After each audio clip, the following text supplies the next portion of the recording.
Good morning or afternoon, depending on your time zone. Welcome to the Conexxus monthly webinar series. And today we're very lucky to have a large group of presenters, and they are all the managed network service providers, or the MNSPs, that we're starting to see as a result of some of the POS vendors and their movement to the MNSP solution. So our agenda today, I'll go over a couple housekeeping items. We'll talk a little bit about Conexxus. We'll go through the presentation, and we'll have questions and answers at the end. Just wanted to let everybody know that the webinar is being recorded, and it will be made available in approximately 7 days.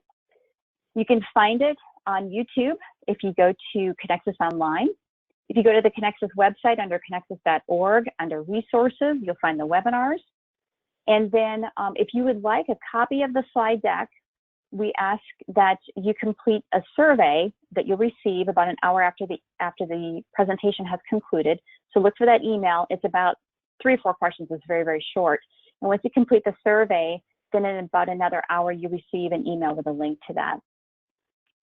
Also, if you do have any questions, we ask that you ask the questions and type them into the GoToWebinar interface. That's a little panel. There's a little question section there, and you can actually type in your questions there.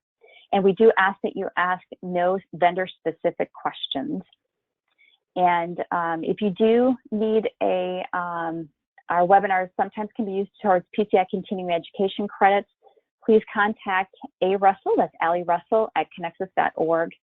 And then lastly, if you have any information or if you have any further questions, email info@conexxus.org. My name is Kara Gunderson, and I am the chair of the Conexxus Data Security Committee, and part of my responsibility is to moderate the monthly webinars. My real job, I'm with Sitco Petroleum, and I'm the manager of payment card operations. Today, our Conexxus host is Allie Russell. She's our standards coordinator, and so thank you, Allie, for all your help in pulling this together. And as I mentioned, we have several speakers today. We have Tim Tang from Hughes Network. We have Dean Marrier from Cybera, Simon Gamble from Mako Networks. We have Brian Ducharme from TNS, Brett Stewart from Acumera, Matt Nelson from Avalan, Alex Barclay from SageNet, Mark Carl from ControlScan, and Ashwin Swamy from Omega. So thank you all so much. They've all are part of the MNSP programs through the various point-of-sale vendors and have dedicated a lot of time and information today to help you learn more and find out what you really need to know about MNSPs. Conexxus is an independent, nonprofit, member-driven technology organization for the U.S. petroleum market and retailers. So they set standards, they provide a vision, and you'll also see them often at not only advocating for our industry, but also involved in other industry organizations advocating for us. We've had some great webinars, and today is our point-of-sale managed network service program and what you need to know. And on August 27th, we have how an attacker bypasses the network, software, and physical controls. And as you can see, we've got some other great webinars that are coming up throughout the rest of the year, so we hope you can join us for those. We'd like to thank our 2020 Diamond sponsors for Conexxus, and they are listed here. And so they make things like this possible, and so we'd like to thank them all for that. And so now we're going to go into our presentation. And I really want to help set up what is a managed network service provider. And if you live in the data security space, you might be very, very familiar with it. If not, they are generally a firewall and security device that is really intended to help protect the payment card data. And the POS vendors a lot of them have put these in place to allow for secure remote access. That allows them to remember the old dial-up days when it was hard to find a phone line. So this provides for that type of, it replaces that dial-in to the network in a secure manner, because now all of a sudden everything's on the internet. And so that allows the POS vendors and their help desk to fix and troubleshoot. And I would be remiss, because the other thing that our speakers are going to talk about today is that it's not just to help be that POS zone router and that firewall and security device. There's other expanded services that because we want to make sure that everything that is traversing and using the internet to communicate is also secure. So you can also contract with an MNSP to do services such as tank monitoring, back office PC. It helps secure your loyalty data. Same thing with secure mobile payment transactions. While an MNSP is not required for outdoor EMV, the POS vendors are requiring the MNSP in conjunction with the MNSP. And the reason why they did that is they really had to establish a time frame to start enforcing that MNSP solution. And as I mentioned before, it's really there to help avoid the data breaches of the payment card data and make sure that remote connection from that POS vendor is secure. Now, depending on whether you are major oil branded or you're a major retailer, some of those folks may require one or even a few particular MNSP or managed network service provider solutions. And that's really to support the brand programs, or the major oil brand programs that they have, such as loyalty, mobile payments, and those types of things. And so sometimes you might have a choice of the MNSPs and sometimes you may not. And depending on whether you're branded or with a major retailer. So I can't reinforce enough that you need to upgrade now. And you can even do this before you implement your outdoor EMV software. You know, if you're the type that would prefer to actually do things in pieces and make sure that things are working, do it now. And because the POS vendors have announced the end of life for their former point of sale zone routers. But now I'd like to turn this over to Tim Tang from Hughes, because he's going to explain a little bit about how we really got to this point. So Tim. Thank you, Carl. Today's convenience stores networks are in the midst of a dramatic digital transformation. All kinds of technologies have become an integral part of the business. Mobile payment apps will enable customers to activate their dispensers while they're still inside the car, minimizing that physical contact that is a big sensitivity in today's COVID-19 world. Internet-connected tank gauges routinely provide operators with real-time fuel inventory to improve their store operations. But when we look at the store networks, there are many C-store operators who are still relying on very old, antiquated technologies. Some are still using dial-up phones to enable remote access to the point-of-sale help desk support, while others are using the cheapest internet connection they can find to support mission-critical business applications. You know, a typical store network today will use any of a variety of broadband internet connections, including DSL, cable, fiber, internet, Ethernet, 4G, 5G, and satellite. Many stores are single-threaded, meaning they only have a single connection to support all of their mission-critical business applications. And the next slide, please.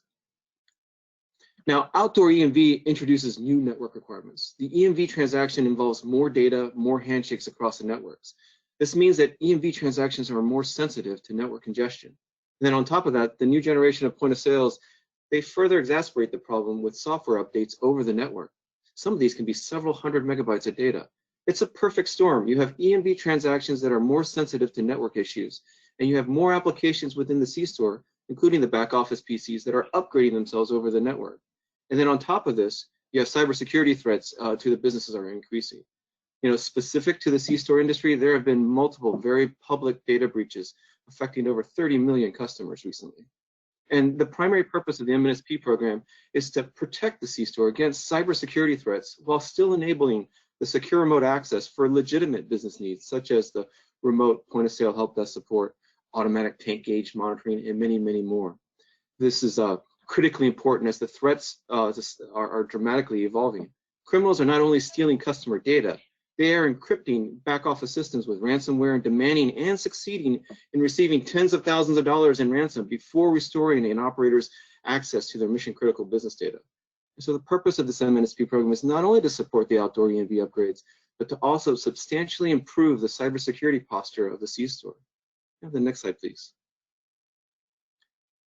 As we think about the numerous changes taking place in the C-store industry, it is vitally important to realize that the network infrastructure provides a critical foundation for all of the digital initiatives directly impact the employee and customer experience in the store. While many operators seek to reduce their operational costs by buying the lowest cost internet service, such an approach may result in very slow point-of-sale transactions. It'll cause long checkout delays, leading to unhappy customers and unhappy employees. And when the network is congested, loyalty programs designed to drive customer traffic suddenly interfere with the store's ability to complete the payment transactions. Now the next slide, please. For some operators, there is no ability to upgrade their internet service. They are already using the best service available in their region. For other operators, simply upgrading and increasing the bandwidth at the store does not always fix the problem. They are still stuck in this state of sometimes it works and sometimes it doesn't. When network congestion issues of packet loss, high latency, and retransmissions continue to undermine an operator's ability to complete the point-of-sale transaction, consider using SD-WAN solutions, which combine elegant traffic shaping with application prioritization to protect the customer and employee experience. You don't always control how much capacity is available at a particular store, but you always can control how you use it. Have the next slide, please. Today, in the C-store industry, many stores are single-threaded. The customer experience and the employee performance are completely dependent on the availability of the store's internet connection. And while it's true that a store can still accept credit card transactions in an offline manner, there is no ability to redeem loyalty points when the network is down. Customers become very upset when they invest the time to go in from the forecourt into the C-store and find out they are not able to redeem the rewards they are entitled to. And that is why I think the new norm in the industry is to not only upgrade the store's internet capacity, but to also back it up with a second independent connection.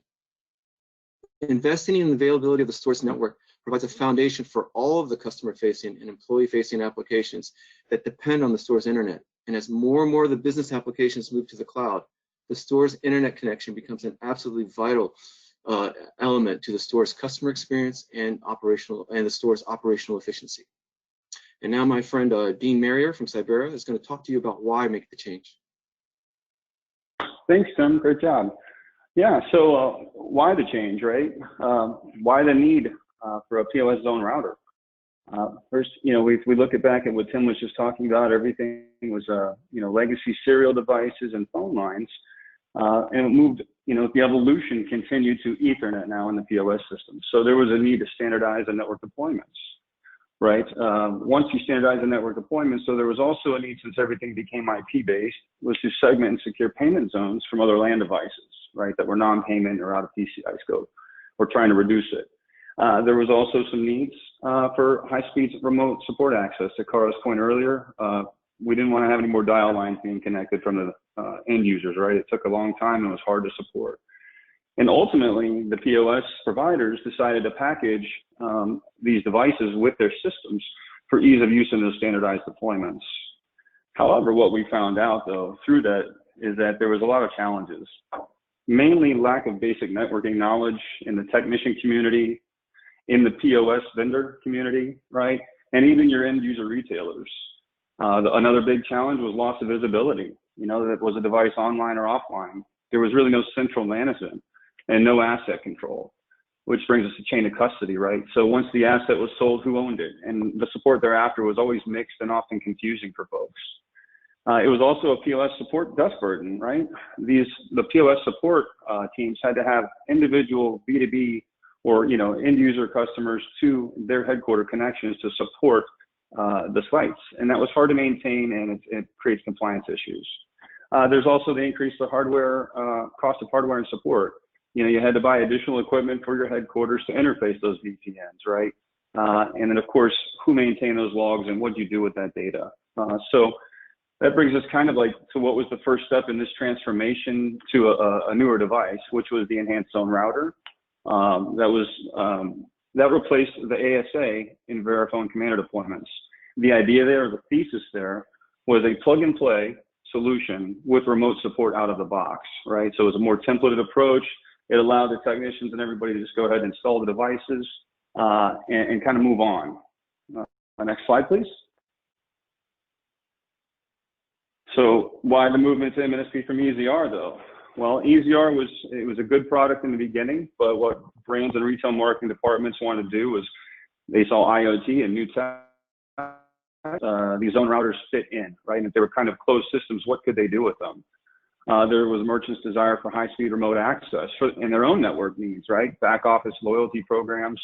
So again, they wanted to be able to have something they could configure, and these systems, these devices weren't really built for that. PCI security concerns came up. Again, chain of custody, who actually owned the asset, but who also supported it, and who made sure it was updated. And so that became problematic. Other MNSPs wanted to offer zone router firewall services. My company was first to help with the EZR, but the other MNSPs should also have been able to do it and wanted to be able to do it and support the brands that Cara was talking about before, who may have their own initiatives and needs, right? And then of course the POS service technician community.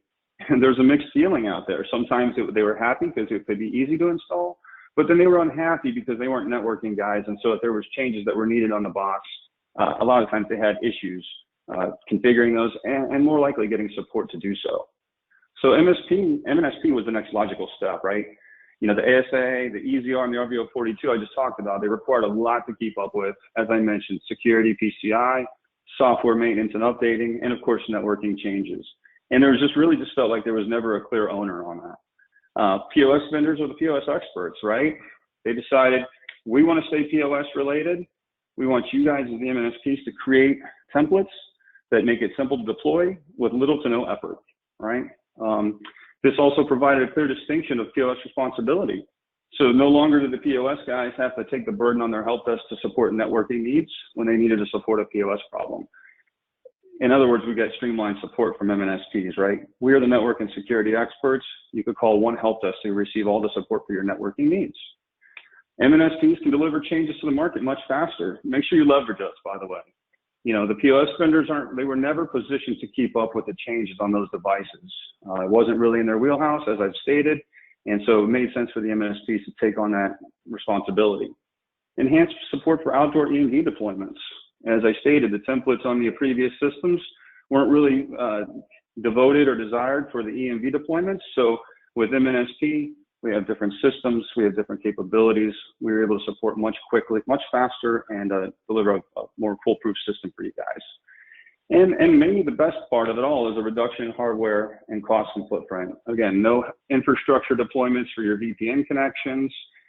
You can reduce some of the footprint in your locations, and not in every case, but you can reduce it to an all-in-one, or maybe have it just of one or two devices. It frees up your power receptacles. You no longer need phone lines, at the site to support remote access. And so it's really that was the next logical step. And in closing, the evolution continues.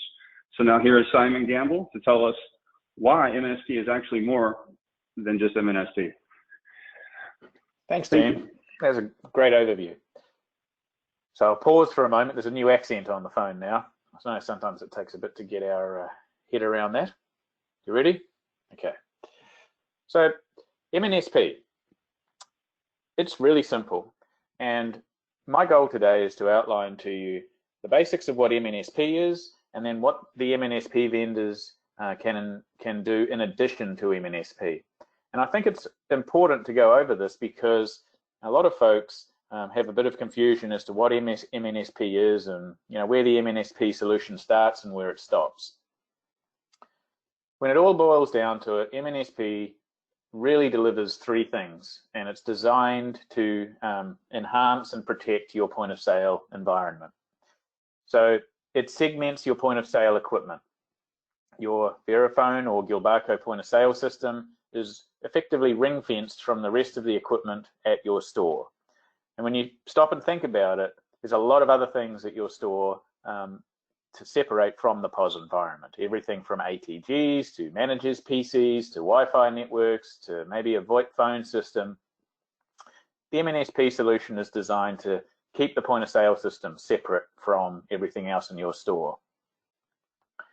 It also delivers a firewall rule set. What does that mean? Well, what it really means is it's a set of point of sale vendor approved firewall controls that restricts where your point of sale system can communicate. It really restricts it to being able to get support and software updates and not much else. And the reason behind that is if the worst were to ever happen and criminals were to infiltrate your payments network, they can't send data anywhere else easily. So it's all part of the PCI security process, and it's part of what MNSP delivers. The third thing that MNSP delivers is a high-speed, secure VPN to the point-of-sale vendor's support desk. That allows them to easily, quickly, and securely remote into your store and support your point-of-sale equipment efficiently should you ever have problems with it. So those are the three things really that MNSP does, but there's much, much more to your network. And on the next slide, I'm going to start going through how your network probably looks, or at least pretty similar to how your network looks, and what MNSP covers. So as I've just outlined, MNSP really covers these three things that are highlighted today: your point-of-sale environment, your outdoor point-of-sale environment, and a high-speed VPN to the point-of-sale vendor for support. And that's it. It's really important stuff, but that's all it does. And there's a lot more to your network, and there's a lot more than that your MNSP provider can offer. On the next slide, you'll see that you've most likely got a back office environment that most likely contains at least a manager's PC, probably your ATG equipment, probably CCTV stuff, and these days probably more and more Internet of Things sensors monitoring refrigerators and freezers and ovens and things like that. So your MNSP provider can also protect that environment. It's not a standard or defined part of the MNSP, but it's important to your business. So as Dean said, leverage us. Use your MNSP provider to get the most value for your business. On the next slide, you'll see Wi-Fi has been added. So most of the network vendors can add Wi-Fi to your environment, and that Wi-Fi can be used for everything from handheld scanners to staff or customer Wi-Fi hotspots. Maybe in the future you'll even have Wi-Fi point-of-sale systems, and that's an important add-on going forward. On the next slide, you'll see that cellular failover is important. Tim mentioned that a lot of folks have a single broadband connection and their whole business is relying on it. Well, as you start seeing all of the things that are relying on it, it should become obvious that having some form of redundancy for your internet connection is important. And your MNSP vendor can add that to your environment to make sure that your store stays connected should your primary broadband connection ever have issues. On the next slide, you'll see that the MNSP vendor can also provide security and connectivity for your payments and loyalty connections. As Cara mentioned, that sometimes depends on the flag you're flying over the store. Major fuel brands typically restrict what network vendors you can leverage, but if you're able to use your MNSP provider for payments at your fuel brands, you should use them. It reduces the number of devices that are in your store, as Dean mentioned, reduces the number of PowerPoints, simplifies things, and can really streamline your environment. On the next slide, you'll see that you can also leverage your MNSP provider to build a corporate WAN.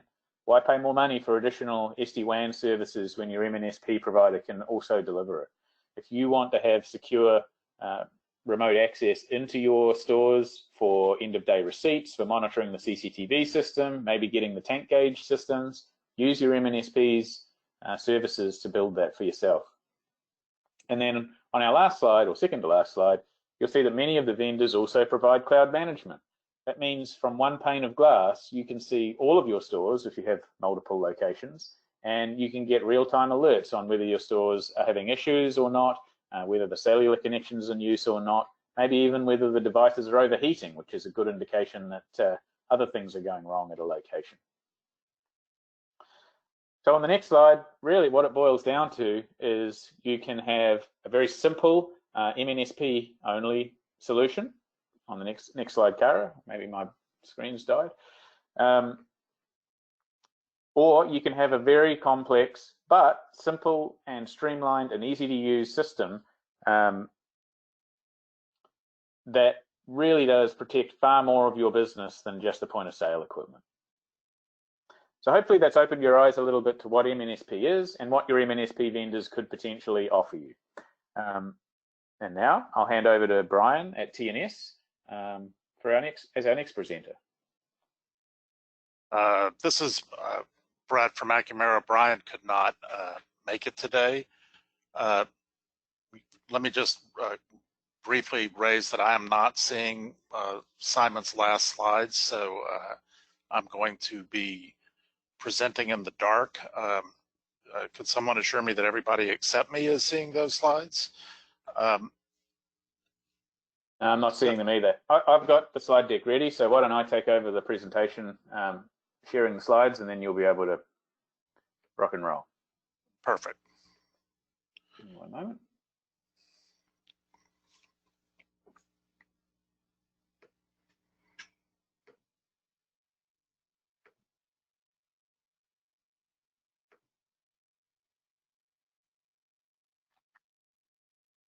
Thanks, guys. I think something happened to my internet. No problem.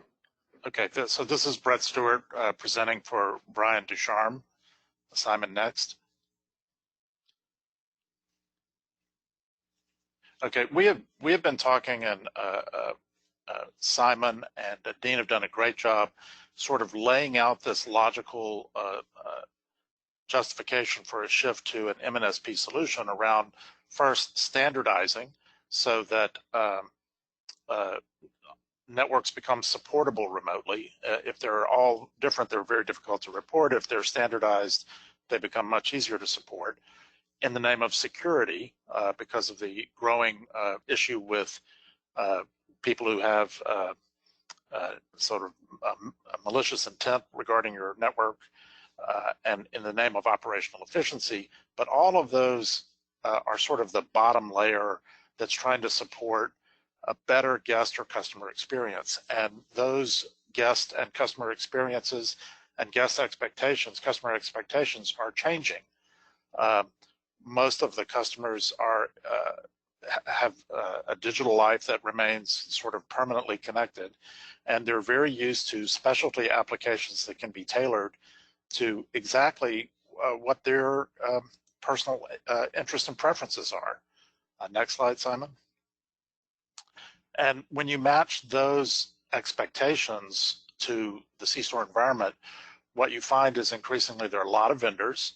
There's more equipment, both local to the site and remote services that are used to support the guest experience, and all of that complicates response. It complicates training for your staff, and it distributes the locus of a problem often far away from the store where the customer is experiencing the problem. So as we continue these trends towards digital transformation, alternative payment forms, the connected car and so on, we've already mentioned a lot of loyalty, but we're also seeing an increasing level of connectivity with respect to Internet of Things. We're seeing people monitor refrigeration compressors and use predictive analytics to say when the compressor is going to fail, to reduce maintenance costs and again preserve a high quality customer experience. All of those things really depend on a stable, reliable, and supportable network. Next slide. TNS did some survey work to determine expectations for how there's a generational shift for loyalty programs.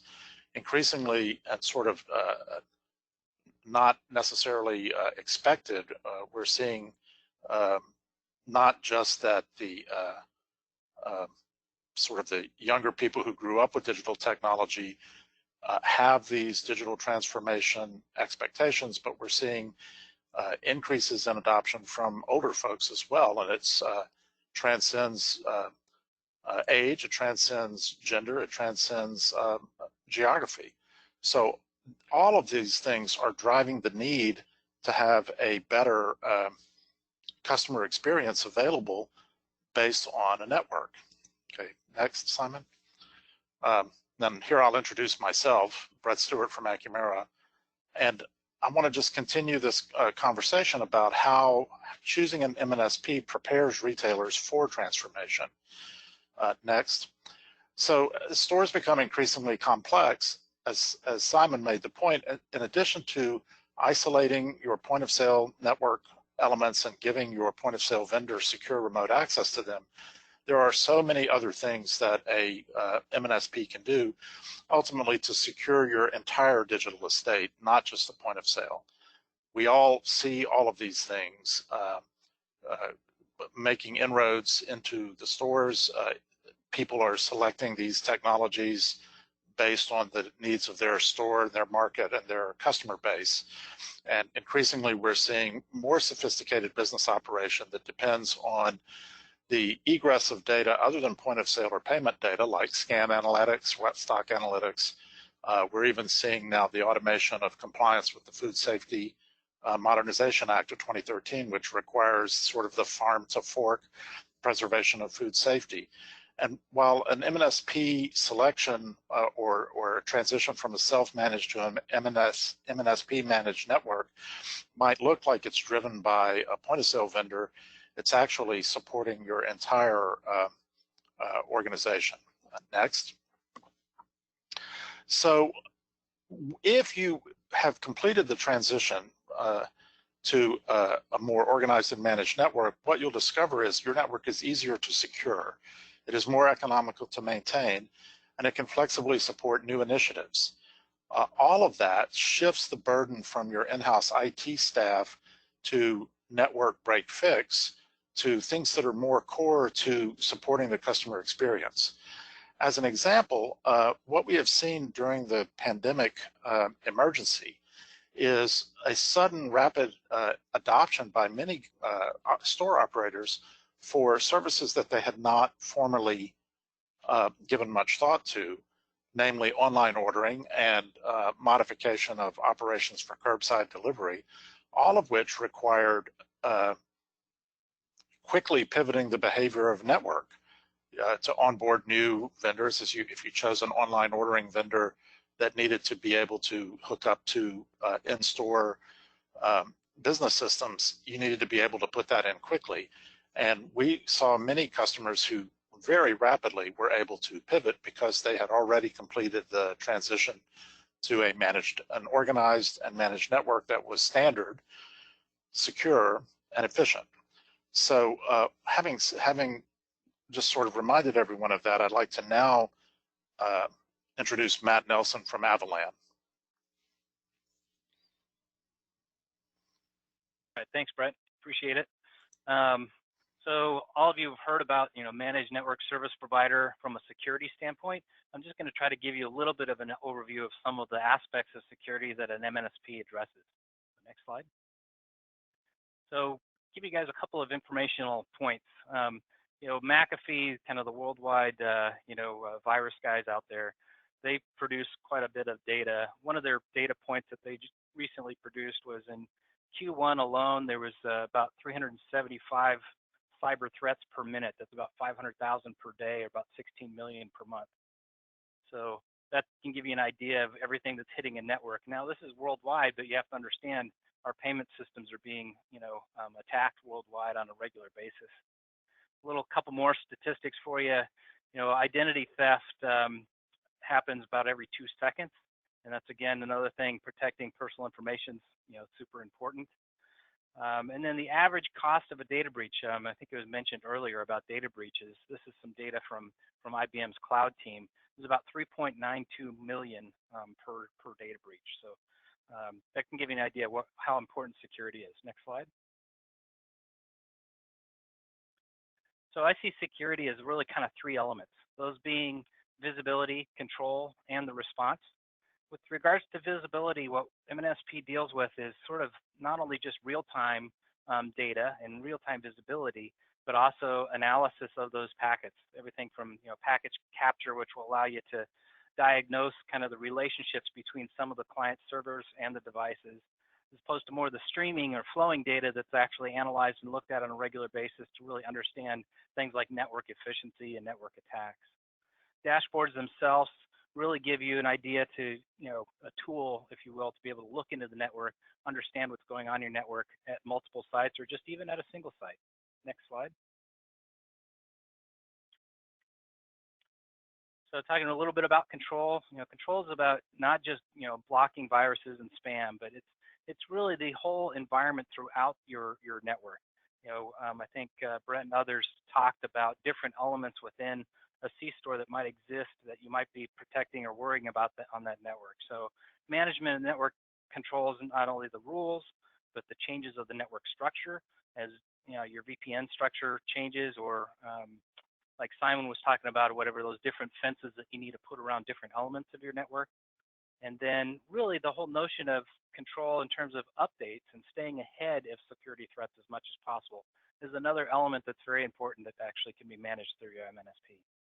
Next slide. So I say security is really that key factor. Security is what it's all about. Structurally, not only to detect vulnerabilities, but also to address them. And the response component that's important on security is really that whole planning, or contingency planning, or contingency to the contingency planning, or need I go on kind of thing. Really that proactive approach to security as opposed to a reactive approach is really critical to making sure your security is up to date and is taken care of. If in the event of a breach or in the event of having a security issue, the important thing is to learn from that issue, document that issue, log that issue, so that you can iterate your performance moving forward and improve. And those are all things that, again, an MNSP brings into account. Next slide.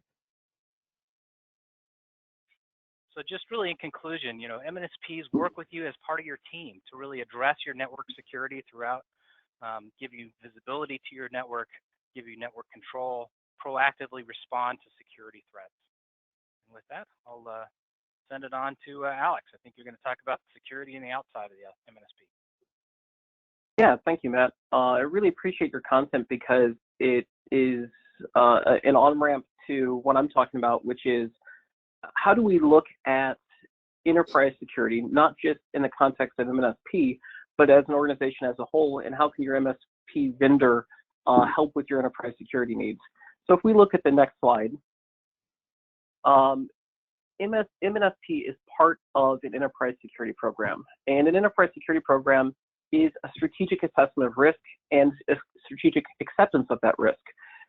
We see with enterprise security programs that they do a great job of providing a common understanding of the security posture of a company to then get on the same page to drive changes to technology, vendors, and process. The enterprise security programs support PCI compliance, support MNSP, and they're all complementary to each other. The nice thing about the MNSP program, as previous speakers talked about, is it does a great job addressing convenience store threats, especially the confidentiality and integrity of the POS vendor traffic, and implements common security controls like firewalls and network segmentation technologies in a fairly mature way because of the joint understanding of the MNSP vendors. If we look at the next slide, the challenge with MNSP from an enterprise security context is it doesn't address all the risks that are present for an enterprise. MNSP doesn't address connectivity and isolation outside the POS scope. It doesn't address the entire network architecture and how do you create a performant network that enables your business. And it also doesn't address the threats outside of the POS data and the MNSP scope. And that's okay. We just have to realize that as an MNSP provider, we have to be a great MNSP provider, but we also have to help our customers look at their enterprise security program and make sure that we fit into it or help our customers mature it. So the nice thing is the MNSP program follows a lot of security requirements set by the POS vendors, and we as a MNSP vendor do as well. We have to follow the security requirements by the POS vendors, by the MNSP program, and then we augment that with our own enterprise security program for our internal operations because we're supporting MNSP customers. Enterprise security programs have been around 20, 30 years at this point. And the nice thing is an enterprise security program is a framework for understanding risk. There are some pretty common ones like the Center for Information Security critical controls, the NIST cybersecurity framework, and the ISO 27000 series.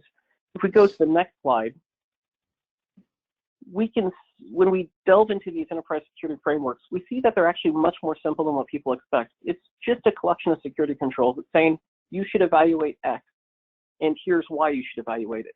And these enterprise security frameworks can vary from incredibly tactical to very strategic. And what I mean by that is one security framework may say disable telnet, and another security framework may say ensure that all remote connections use encryption.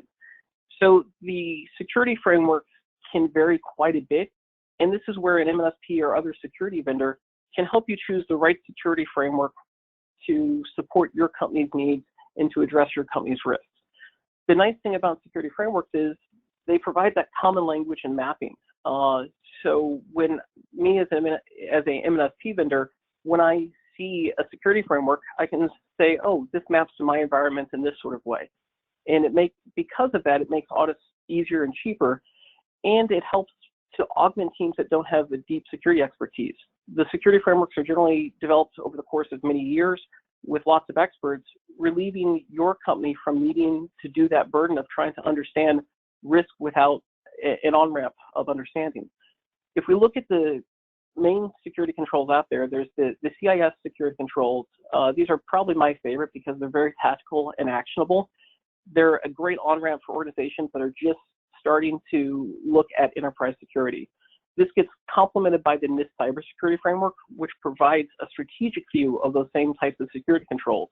There's also mappings between them. You can say, CIS security control 1 maps to NIST control 3, for example. And then you also see different types of security controls frameworks like the International ISO 27000 series, which are detailed, strategic, and tactical. It's kind of a fun one to try, and that's a series of about 18 different standards to try and be compliant with that. And then lastly, PCI can be thought of as an enterprise security framework, and Mark will be talking about that next. In the next slide, here's an example of the CIS security controls. It's pretty simple. It's utilize an access discovery tool, and then the description of control. Even though these are simple, they're incredibly useful, especially to coordinate between organizations and to understand, address, and reduce your own risk. In slide 50, next slide, please. In slide 50, we see how enterprise security services can augment the MNSP program and what's provided by the MNSP program. My recommendation, as you're looking at augmenting MNSP, is look at some low-hanging fruit. And what I mean by this is cost-effective and high-impact security controls that really reduce your risk, especially for programs that are just starting out. I strongly recommend looking at vulnerability scanning vendors, penetration testing vendors, and identity and access management vendors to help you mature your enterprise security posture. The other thing that is a very low-hanging fruit is bringing on support to help you develop a security program. There's lots of them out there. They're actionable, and they really are useful tools to interact with each other and interact with your auditors. Lastly, I highly recommend outsourcing security log collection and event management. You'll see these are called security event management tools, or SIMs. And the reason for that is building out the SIM capability internally is incredibly expensive. Gartner says that it takes about 7 full-time employees to have an internal SIM capability. And I firmly believe that's a good one to outsource, especially to your MNSP vendor who has the context of how your environment is set up and and your business needs around things like loyalty and POS integration. With that being said, I'd like to turn this over to Mark Carl from ControlScan, because I think he's going to talk a little bit about compliance and PCI specifically. Yeah, thanks, Alex. Appreciate it. So ControlScan, in addition to being an MNSP, is also a PCI compliance provider and assessment provider. And so I wanted to, since my colleagues here have all talked very well about some of the technical implementation requirements for MNSP, just want to touch on the compliance piece just a little bit. I know nobody likes compliance, but compliance is still a requirement and it's still important. Next slide, Simon. And so where is MNSP going from here from a compliance perspective? So we as MNSPs will continue to evolve. as new technologies evolve and come to market, as is always the case. We take a look here at one particular example with outdoor EMV. So in some cases with EMV, as many of you know, managed network providers have to expand their port capacity at the retail locations to support it. And that's actually one of the reasons why MNSP implementation is required at the same time when upgrading sites to EMV in a lot of cases. And so as part of that, there's also usually some network level changes that allow dispensers to communicate with the point of sale system and with other things, both inside and outside the store. And it typically allows third-party service delivery organizations like the POS vendors to provide more seamless support to those retail locations.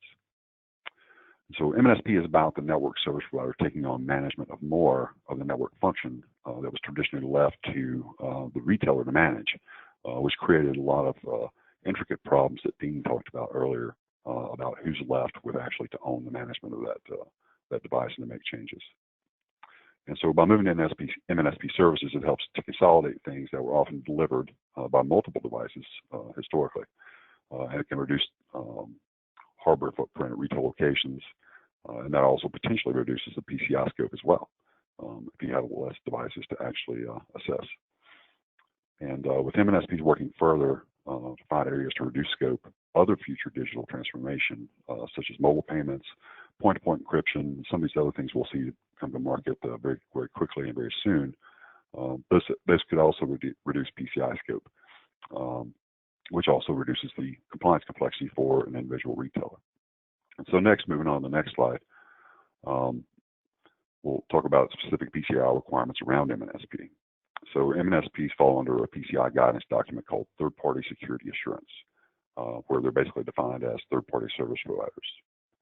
So for merchants, the PCI DSS says in section 12.8 that those merchants should maintain a written agreement with service providers that covers what data the service provider might have access to, and to review the PCI DSS compliance of their service providers at least annually. And so for the service providers, such as those MNSPs, in section 12.9, PCI DSS basically provides the same guidance to those service providers that they should maintain a contractual agreement with merchants that details what compliance areas are assigned to the merchant or to the service provider. So make sure when you're implementing your MNSP services that your written agreements match the services being delivered and have details on who's responsible for the actual PCI DSS requirements of those services. And so moving on to the next slide, we'll talk a little bit about best practices here that are recommended by the PCI Council. So for service providers such as MNSPs, the Council recommends as a best practice to choose a level 1 compliant service provider. So this is not a requirement, but it may help merchants in both reducing their own PCI scope and also save time with their own PCI assessment if that's something they have to do on an annual basis. If you'd like to know what providers are level 1 compliant, you should check with your credit card processor or your oil brand on where to find that information. And so on the next slide, we'll talk about some additional benefits of choosing a certified MNSP. So most POS vendors in this market have pretty extensive requirements for remotely supporting their systems. And so as certified MNSPs with those vendors, we have already been through testing and certification of those requirements so that we understand how to deliver the remote access for those vendors in both a secure and compliant manner to protect the merchants. As we were talking about earlier in the presentation, we've already seen some very big name breaches, and we know that's only going to trickle down to smaller merchants as we go. And so it's important for us to get these MNSP services in place to prevent that attack vector from going downstream. So this reduces confusion for POS installers and technicians as well. And if there's issues, it provides for a trusted company that the technician or merchant can contact that has both security and compliance in mind when they're troubleshooting and making adjustments to these networks. And with that, I will hand over to my friend Ashwin Swami. Awesome. Thank you, Mark. Next slide, please. So something that Brett mentioned earlier is how having an MNSP solution will prepare you not only for outdoor EMV, but also to better introduce new services with IoT, mobile payments, loyalty programs, and other digital initiatives you're considering. With this being said, in order to realize these benefits and ensure that your upgraded network is future-proof, it's absolutely critical that you prepare ahead of time. The nightmare scenario we all want to avoid is the situation where you've spent time implementing your MNSP solution and outdoor EMV, but then in the future have to deal with additional operational and maintenance costs because, as an example, something like a new security system is requiring you to define new segments on your network or change cabling at the store, change VPN configurations, and all the rest. So looking at the next slide,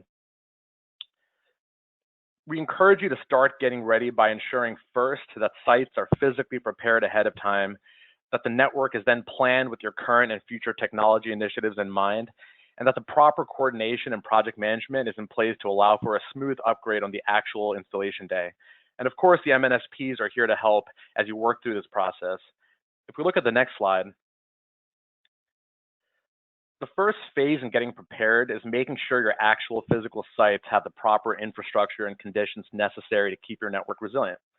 So perhaps you have remote sites that don't get good coverage on a particular cellular network when the ISP is down. Now is the time to make note of these types of connectivity issues so that the right considerations can be made for each unique installation. Next slide, please. Likewise, as we face hurricane season here, sites that are in areas with inclement weather often experience frequent power glitches. In those types of cases, you may want to consider options for battery backup to avoid critical systems having to reboot after each outage, or power strips that have adequate surge protection to ensure that network devices won't suffer from any degradation or damage in the future.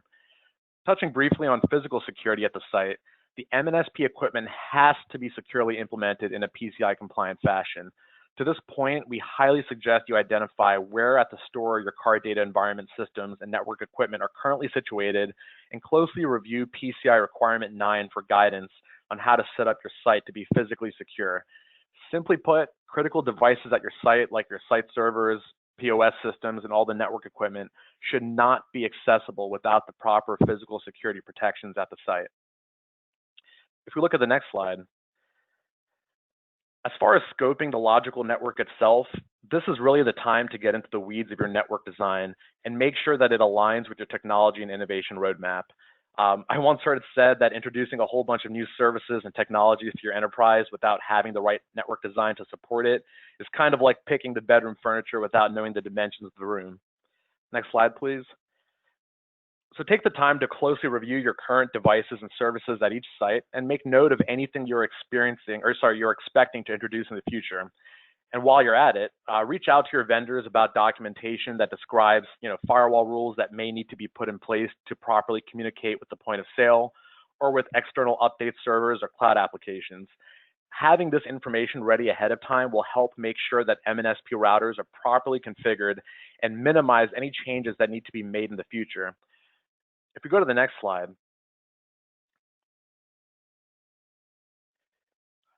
to prepare for the actual installations, the key thing is to have updated site information collected, including things like physical addresses and phone numbers, and to communicate with your MNSP and other IT partners so that we can plan installation schedules ahead of time and identify special testing that might need to occur on installation day. Typically, if the right physical and network preparation is conducted ahead of time and on-site logistics are properly coordinated, the on-site upgrade process is smooth and should take an hour and a half or less. And if we go to the next slide, I would say the main point that we hope you take away today, especially in light of the unique circumstances we all find ourselves in, is that a properly scoped and implemented MNSP solution prepares your enterprise not only for outdoor EMV, but also allows you to adapt as an organization. If one day you want to implement a new IoT or payment device as part of a digital initiative, it shouldn't take 3 years to implement. It needs to be able to go in right away, so that way you can determine its benefits and whether or not you need to pivot. So the time you invest now to ensure that your physical sites are ready and that your network design is truly aligned with your requirements will truly pay dividends down the road. And with that, we will turn it back over to you, Kara, or Ali, I guess in this case.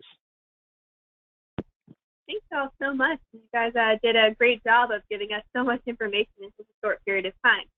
I'd like to remind all the attendees that if you have any questions, please type them into the questions panel on the GoToWebinar interface. And we have had a couple come in throughout the presentation.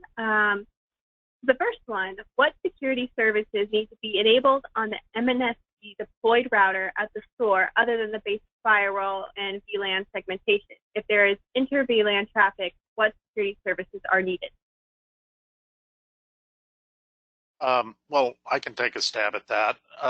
Often it's the case that when you shift from a flat or unsegmented network to a segmented network, a piece of network security equipment is controlling the communication between those segments. And so that inter-VLAN traffic is important. It's usually important to the correct operation of your store. For example, if you lost external connectivity, store and forward might not work if the communications between your outdoor payment terminals and your point of sale were in any way affected by the loss of external connectivity. I think every one of the MNSP service providers is a great resource to discuss those issues, and we'd be happy, I'm sure, to clarify and amplify that. It's a common circumstance, and it's commonly handled by all of the MNSPs. Great, thank you, Brett. Another question is, oh, does someone else have something else? Something else to add? This is Tim Tang with Hughes. I would also just add that as you're thinking about this question and thinking about kind of the inter-VLAN services, you want to think about protecting the integrity of your point of sale environment from a PCI perspective. So many operators want to have remote access to their back office systems or their DVR systems, and as a result, they need to make sure that they've properly segmented the point of sale system away from any systems or any store systems that they want remote access to as well, to preserve the integrity of their cardholder data environment. All right, thank you, Tim. Next question. There is a challenge for multi-brand operators where there are so many MNSP providers, but in most cases, brands enforce that they can only work with one, and POS manufacturers have another MNSP provider. How can an operator maintain two separate providers?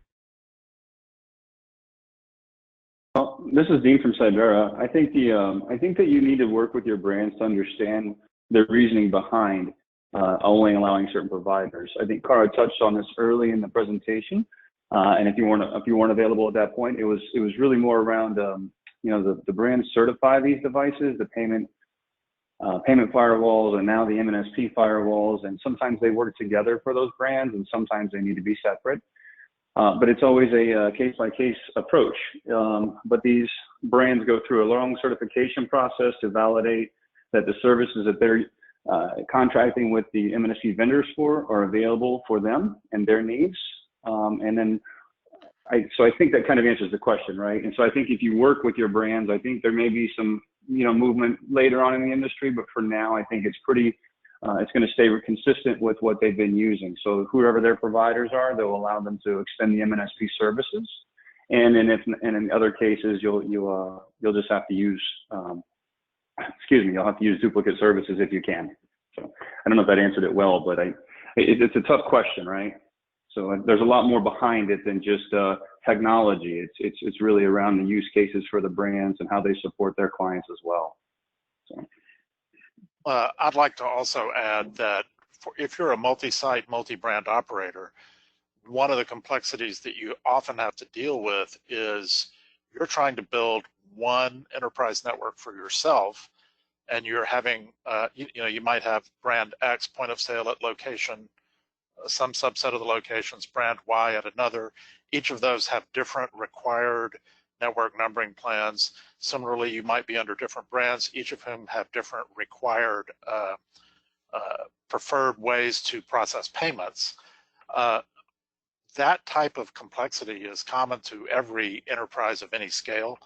And once again, I would say that basically all of the MNSP partners here who professionally manage networks would be of some assistance to you to just figure out how to take the requirements of a POS vendor, the requirements of a brand, and your own requirements as a multi-brand, multi-site operator, and weld them together into a common solution that'll work for you.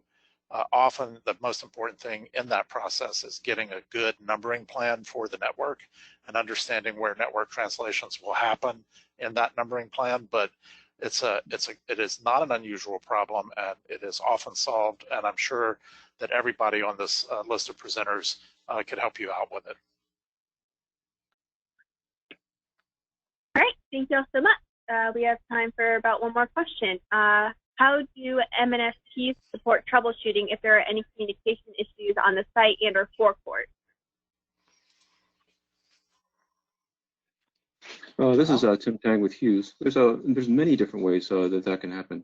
There's a number of tools. So in other words, the store operator may have access to a number of portals that will actually provide them real-time kind of availability and understanding of kind of what's going on in their network. There are a variety of service levels from a management perspective in terms of remotely monitoring, sending alerts when issues are detected in an automated type fashion too as well. And that's also going to vary depending on what type of service you've got from the provider. We outlined there's basic MNSP service all the way through to a full-featured, fully managed network. The basic MNSP service is going to be relying on something else to be providing the connectivity, which if it's down may limit the MNSP provider from being able to troubleshoot devices behind their solution. If you're using the MNSP provider's full solution, the chances are they're providing cellular backup and things like that, which will provide more options for remote support. So not only is it going to vary depending on your provider, it's going to vary, the ability to support is going to vary depending on what services your provider is delivering to you. That's a fair point. The MNSP can be just a managed network, managed firewall offering, all the way up to a fully managed firewall, broadband connection, even Wi-Fi, and a variety of other services as well. Thank y'all so much. And just as a reminder, if anybody has any questions, they can email us at info@conexxus.org. Also, there is going to be a short survey sent out approximately 1 hour after this webinar ends. And if you complete that survey, you will get access to the slide deck, and in approximately 7 days, the recording of the webinar will also be made available on the Conexxus website. Thanks all so much for all the information you shared. This was absolutely amazing, and have a great day, everyone.